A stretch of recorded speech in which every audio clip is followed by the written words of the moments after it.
What's up, everyone? I'm Mitchell J, the Scaredy Cat Guide, and crypto just gave us an example of why we talk about upside and downside targets. So we got quite the sell-off yesterday. So basically, when I did my last video, we had just closed this green candle and the new day had started, and it was a big red one. Bitcoin kind of led the sell off, and we saw the same in Ethereum, Litecoin, Neo, you name it. Pretty much everything sold off for the most part. There were some that held up better, but this is exactly why you always want to have upside and downside targets. Anyone that essentially is, doing chart analysis and talking about price points and is only talking about the upside is doing you a disservice because you need to always manage your downside risk.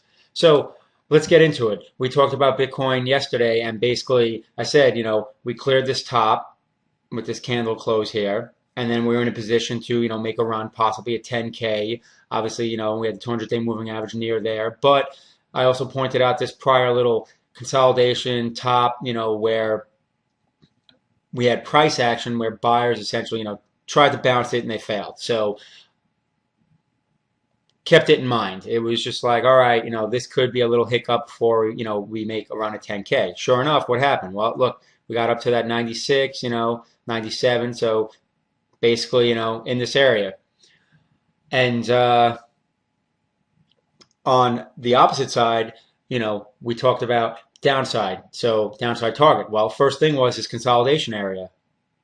And then obviously we want to hold this long-term uptrend line. But look where we got to. We came down, spiked. Where'd we go? Lows were this consolidation, these lows here. Same thing, this new candle, which you can barely see because it's a little sliver right now, open, push lower, same thing. So, basically got down towards the low of this candle from this consolidation. So right now, the closing prices, though, like candle closed, what was this, a few hours ago, closed right at these lows. Where are we trading right now? Right at these lows. So that's good. Ideally, if we can hold this consolidation right here, these lows, basically, what is that, 8,800? That would be constructive because the bottom line is that was the last consolidation. All we did was pull back to it. I'm fine with that. Obviously, if we push lower, then we have downside risk all the way down to essentially like 7,900. This prior bottom. So hopefully we can hold this. These little lows here from this last consolidation. Um, I want you to also remember, like, a consolidation is a positive thing in that we got to push up, and instead of getting a push off and a little sell off as a breather or a sell off to like a previous level, like in this case, come up and then give back a chunk of the move and come back, to these previous highs. We didn't do that. We consolidated. The buyers basically were in control enough to essentially eat up any selling pressure after this leg up. So that's why I look at this as a point of price action and a point that we can essentially find some footing. I don't consider it like an awesome, like solid, well-tested support. It's just the next possible downside price point where we could see buyers step back in and stop this down move. And that's exactly what we did. They stepped back in, boom, bumped it up, closed off the lows, and sure enough, we're trading there right now. So we'll see. There's still a ton of time in this day. There's, what is that? Like 19 hours still. Remember, this UTC 24/7 we're trading. So anything can happen. But as of right now, we're holding this consolidation, and I'd like to see us stay above these lows. Otherwise, we're looking at possibly, revisiting 8,400 up, all the way down to possibly 78, 7,900. So again, always know your upside, know your downside. Upside targets are still the same, obviously, with Bitcoin.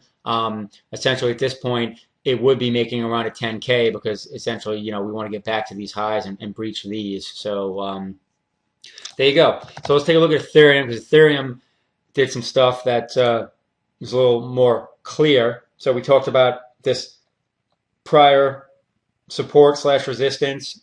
A lot of price action here at 680. Boom, pushed through, closed above. Sweet, awesome. Well, guess what? Short-lived.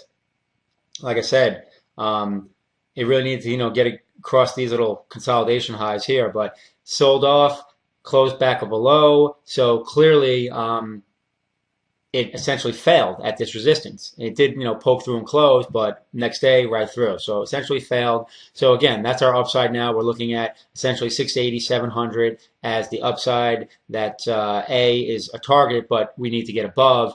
And now, being back in this prior range and below the 200-day moving average, I mean, our downside is, well, first, boom, this consolidation where at least it bounced a couple times here and tested this 500 level a little bit. So you're looking at downside of 500, and then obviously you got the support and all the price action here, which is a little messy if you look at it short term because it played a lot in the prior, last year, prior months. So, I mean, that actually goes all the way down to about 375 in terms of the support. But anyway, know your upside, know your downside. So yeah, after getting great price appreciation, we're seeing a little bit of a failure. But honestly, we went from the bottom of the range to the top, poked through it. I would have been surprised if we kept running. I mean, think about it. This is a great move. So even if we bounce off of this and pull back a little bit, that's fine. I'm not sweating that.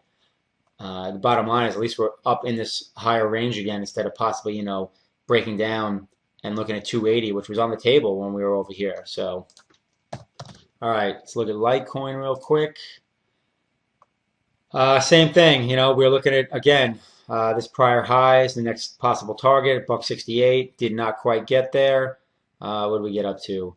We got up to almost 166, sold off, same thing, where'd we go? So we got to move up, boom, consolidation, kind of made some lows here, and same thing, came down, intraday low, basically tested that low, closed right at these opening closing lows from this prior little consolidation. Again, that's not strong support, but it's a price point where there was price action showing support to the market, showing a bid, and keeping the market, from going lower.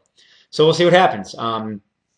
Obviously, if we can maintain this level, then we're looking to push to the upside and essentially go after this 168, 170 area. If not, then we can see downward of 135, 130. Get back to this consolidation and these lows, and then obviously again you have the ultimate support there down at 110. So know your upside, know your downside. I'd like to see us obviously push to the upside and clear this and go after these higher highs up in the twos and stuff like that. But so that was really kind of the point of this whole video is know your upside targets, but especially also know your downside targets. I know I talk about them in every video, but I know like the last video, obviously, we were excited about the upside potential. And even though I still talked about the downside, I feel like sometimes it almost gets ignored or people don't pay attention to it. And today gave me a great example of showing why we need to be aware of the downside targets and the downside risk because we could be grinding along nice and good and then all of a sudden boom, and obviously that looks more clear looking at Bitcoin, so grinding right along, oh man, we legged up again, hopefully we'll consolidate and go after 10K and then boom, they hit you.